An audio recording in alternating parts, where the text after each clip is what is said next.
कोई प्रभाव ना पड़ता हो, कोई आपकी आलोचना करता हो, आपके लिए तो सिर्फ कर्म ही सबसे मौलिक कारण होना चाहिए। तो सारे तरफ से पूरी तरीके से आपको अपना ध्यान अपने कर्तव्य पे लगाना है, उसके प्रदर्शन में नहीं। दूसरा कि अपनी जीवन ऊर्जा को इस तरीके से तय मत करो, बिना मांगा हुआ ज्ञान मत दो।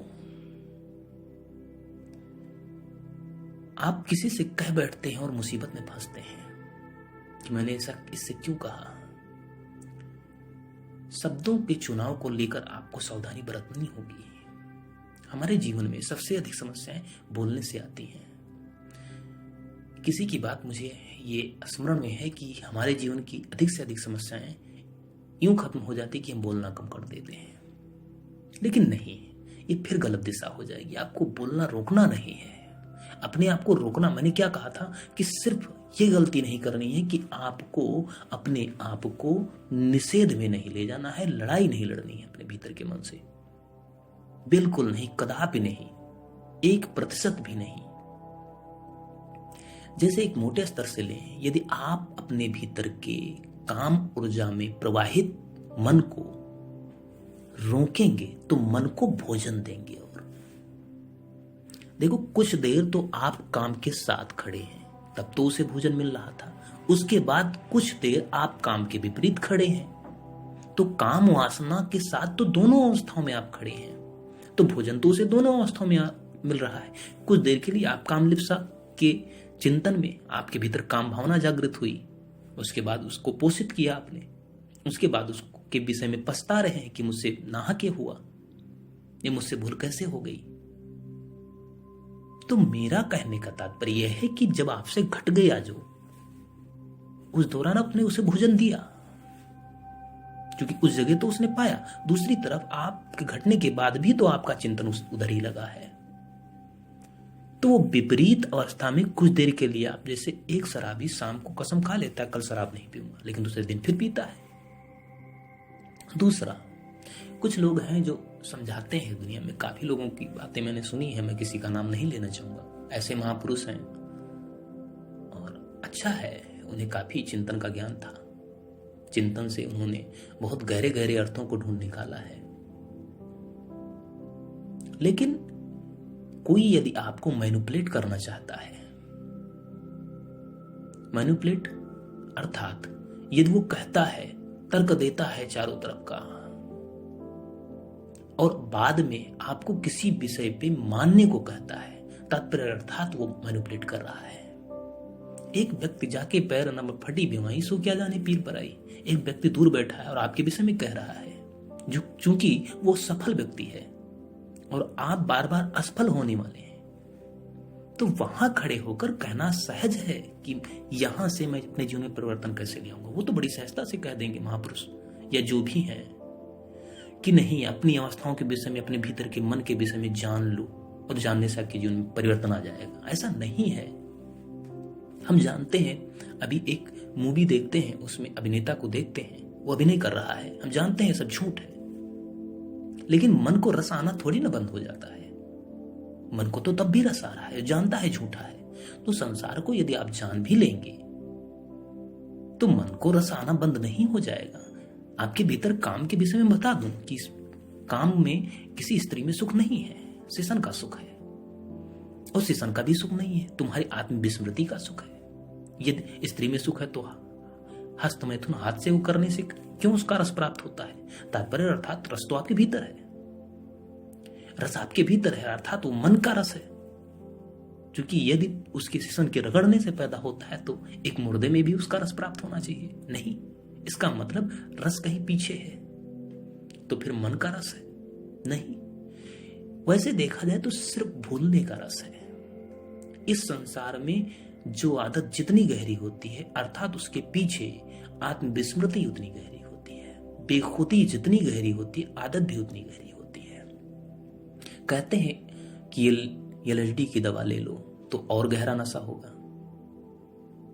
एक साधारण सिगरेट पीते हैं तो थोड़ा नशा होता है, शराब पीते हैं तो थोड़ा और नशा होता है। तो इसलिए शराब छोड़ना थोड़ा ज्यादा सहज है, अपेक्षाकृत स्माइक के या एलएसडी की दवा के। तो मैं यही कहना चाहूंगा कि आपके भीतर आत्मविस्मृति का जो मार्ग आपने नियोजित कर रखा है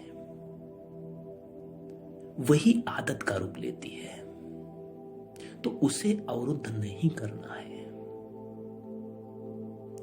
अवरोध उसके लिए एक भोजन होगा, उसको जीवन प्रदान करने का नहीं, सिर्फ आपको सही मन की दिशा में कार्य करना है, जहां असल में आप जाना चाहते हैं, जहां असल में आप होना चाहते हैं। दूसरा, अपने भीतर के उपस्थित संपत्ति का फैलाव प्रदर्शन मत करो कि मेरे पास ये है। अपने पुरुषार्थ का प्रदर्शन मत करो, वरना पुनः वही घटना घटने लगेगी, आप पुनः असफल होंगे। सिर्फ आपको दो बातें नियोजित करके रखनी है कि अपने मार्ग को अपनी मस्ती में करना है, लड़ना नहीं किसी से, सिर्फ अपना करना है। दूसरा कि अपने प्रदर्शन में नहीं फंसना है, उसका भी रस नहीं, असल में उसे भी रोकना नहीं है। ये गलती मत करने लगना कि आप प्रदर्शन को रोकने लगे, नहीं, सिर्फ करने की तरफ ध्यान देना है। सिर्फ अपने पुरुषार्थ में, अपने कर्म में अपने आप को नियोजित कीजिए, रोकने में मत फंसिए। ना सिर्फ अहंकार या काम या सारी चीजों को, किसी चीज को मत रोकिए, सब कुछ बहने दीजिए।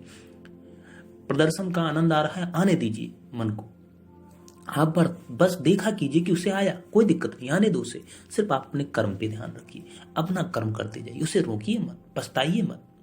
अपने भीतर बैठ के गिल्ट मत पैदा करिए कि नहीं ये मुझसे गलत हुआ।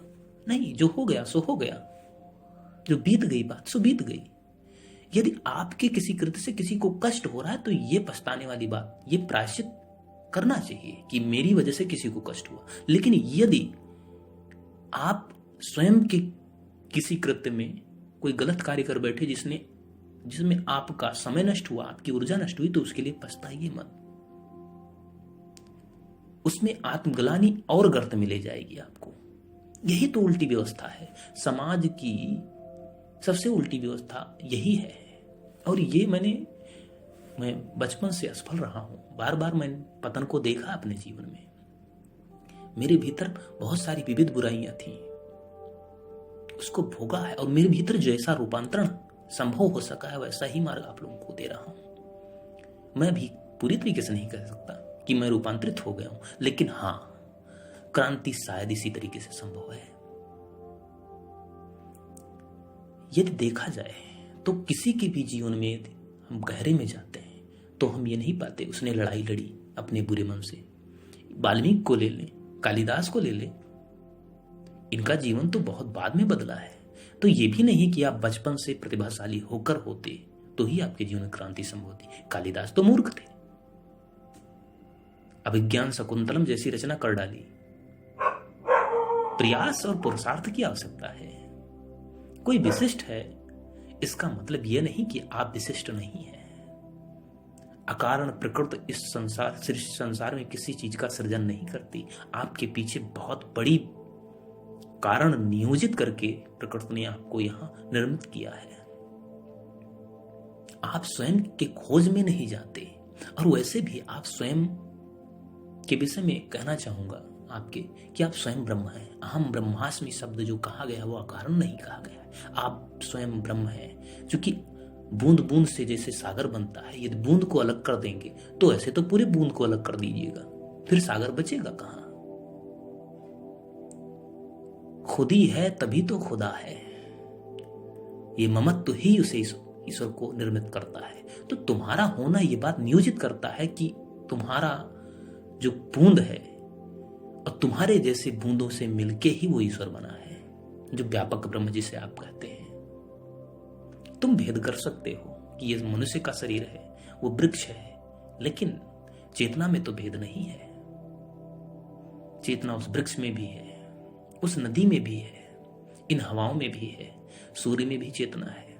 चेतना एक विस्तार है, एक फैलाव है। लेकिन अहंकार मनुष्य की अपना ममत्व वो छोड़ना नहीं चाहता, इसलिए व्यापकता को स्वीकार नहीं करता। वो वैयक्तिक अवधारणा को पकड़े बैठा रहता है।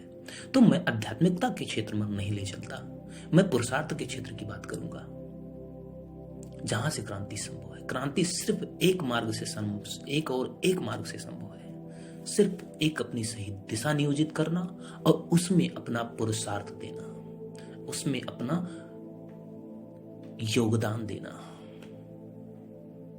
अपनी कर्तव्य निष्ठता आपके अपने साथ होनी चाहिए। किसी प्रकार की लड़ाई नहीं, किसी प्रकार का निषेध नहीं। अब कई हैं यहां जो आपको निषेध का मार्ग बताएंगे, और निषेध से परिवर्तन संभव नहीं है, कितना भी प्रयास कर लीजिए। धन्यवाद।